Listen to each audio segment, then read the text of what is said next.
IPL এবং PSL এই জায়গাটাতে একটু ফিরতে চাই।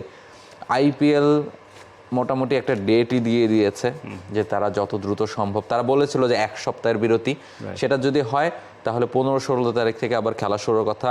যতটুকু শোনা যাচ্ছে যে আসলে 16 তারিখ থেকেই আবার আইপিএল মাঠে গড়াতে চলেছে, সবকিছু ঠিকঠাক থাকলে, কিছু ভেন্যু পরিবর্তন করে। এবং পিএসএলও চাইছে খুব দ্রুত আবার রাওয়ালপিন্ডিতে তাদের পিএসএল এর বাকি যে 8টা ম্যাচ আছে সেই ম্যাচগুলো চালাতে। অলরেডি বাইরের প্লেয়ারদের দুবাই নিয়ে আসার কথা বলা হয়েছে এবং সেখান থেকে যখন প্রয়োজন হবে তখন আবার পাকিস্তানে গিয়ে তারা ম্যাচ খেলবে। ফলে এই আলোচনা কিন্তু চলছে। তার মানে একটা স্বস্তি অন্তত আমরা দেখতে পাচ্ছি যে না, যুদ্ধবিরতি হচ্ছে এবং সেটা দুই দেশই মাথায় রেখে তারা আবার খেলাটায় মনোযোগ দিচ্ছে। ফলে খেলা কতটুকু হওয়া সম্ভব, কোথায় কোথায় হওয়া সম্ভব বলে মনে করেন? দেখুন, আইপিএলে তারা ঘোষণা দিয়েছে 16ই মে থেকে তারা ফিরতে চায়। এখনও আলোচনা চলছে টিম ওনার্স, ফ্র্যাঞ্চাইজি কিংবা যারা ব্রডকাস্টার আছেন, ইনফ্যাক্ট গভর্নমেন্ট অফিসিয়ালস, তাদের সঙ্গে আলোচনা চলছে। 16ই মে তারা শুরু করতে চায় 3টে ভেন্যুতে, চেন্নাই, বেঙ্গালুরু এবং হায়দ্রাবাদ। তো মোটামুটি বলা যায় যে সাউথ ইন্ডিয়া পোর্শনটাতেই তারা খেলাগুলো রাখতে চাচ্ছে, যেখানে আসলে অত বেশি ট্রাভেলের ঝুঁকি নেই কিংবা পাকিস্তান বর্ডার থেকে অনেকখানি দূরে। সো আক্রমণ হলে খুব একটা বিপদ ওদিকে নেই, মানে সেফ এরিয়াতে তারা আইপিএলটাকে রাখতে চাচ্ছে। এবং বিদেশি প্লেয়ার, বেশ কিছু টিমের কিন্তু বিদেশি প্লেয়ার অত সবাই চলেও যায়নি। ইনফ্যাক্ট পাঞ্জাব টিমের কেউই একজন বাদে, মার্কো ইয়ানসেন সম্ভবত সাউথ আফ্রিকায় চলে গিয়েছেন, এছাড়া সবাই আছেন। অনেককে ফিরিয়ে আনার প্রক্রিয়া চলছে, আর যেহেতু 2-3 দিনের মামলা, তো হয়তোবা কিছু প্লেয়ার নাও আসতে পারেন। কিন্তু আমার কাছে মনে হয় যেহেতু টুর্নামেন্টে আইপিএল এবং যেহেতু তারা সেফটি এনশিওর করতে পারছে যে সাউথ ইন্ডিয়াতেই খেলা রাখছি, তো ওয়াই নট, নিশ্চয়ই আমার মনে হয় বিদেশি প্লেয়াররা ফেরত আসবেন। আইপিএল সেটা পারে, আইপিএল আসলে পারে না এমন কিছু নেই। তো পিএসএলের ব্যাপারটা বরং খানিকটা ঘোলাটে, যে পাকিস্তানে যাবে কি না প্লেয়াররা। এবং অনেকে আছে, অনেকে ম্যাক্সিমামই চলে গিয়েছে, ইনফ্যাক্ট বাংলাদেশের 2জনও চলে এসছেন।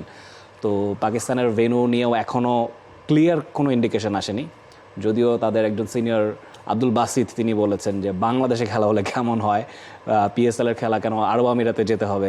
মাঝখানে আরব আমিরাতে যাওয়ার কথা হচ্ছিল, তখন পরে তো পিসিবি আবার জানিয়েছে যে পাকিস্তানেই তারা খেলা কন্টিনিউ করতে চায়।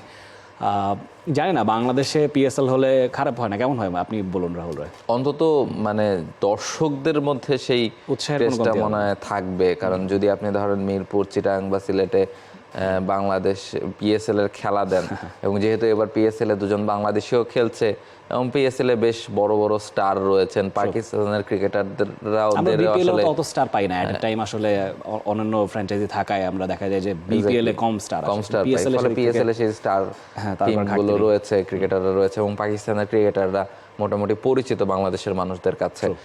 ফলে তাদের খেলা নিশ্চয়ই মাঠে গিয়েও দেখতে চাইবে, ফলে সেই সুযোগও নিশ্চয়ই আছে। তবে সেটা বিসিবি কতখানি আগ্রহী কিংবা পাকিস্তান ক্রিকেট বোর্ডও কতখানি চায় এখানে আসতে, বা ক্রিকেটাররাও আসলে ফ্লাই করে বাংলাদেশে, তিনি জাস্ট বলেছেন, হয়তোবা ভবিষ্যতে কখনো হলেও হতে পারে। যুদ্ধ না হোক সেটা বলি, সেটা যুদ্ধ না হোক, যুদ্ধের কারণে না আসুক।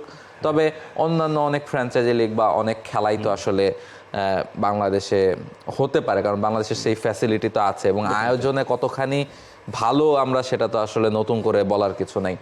এখন পর্যন্ত তো কখনোই কোনো আয়োজন নিয়ে অন্তত কোনো ত্রুটি দেখা যায়নি, ফলে সেই আশা আমরা করতেই পারি। For more updates, subscribe to our YouTube channel and click on the bell icon. Follow us on Facebook and Instagram.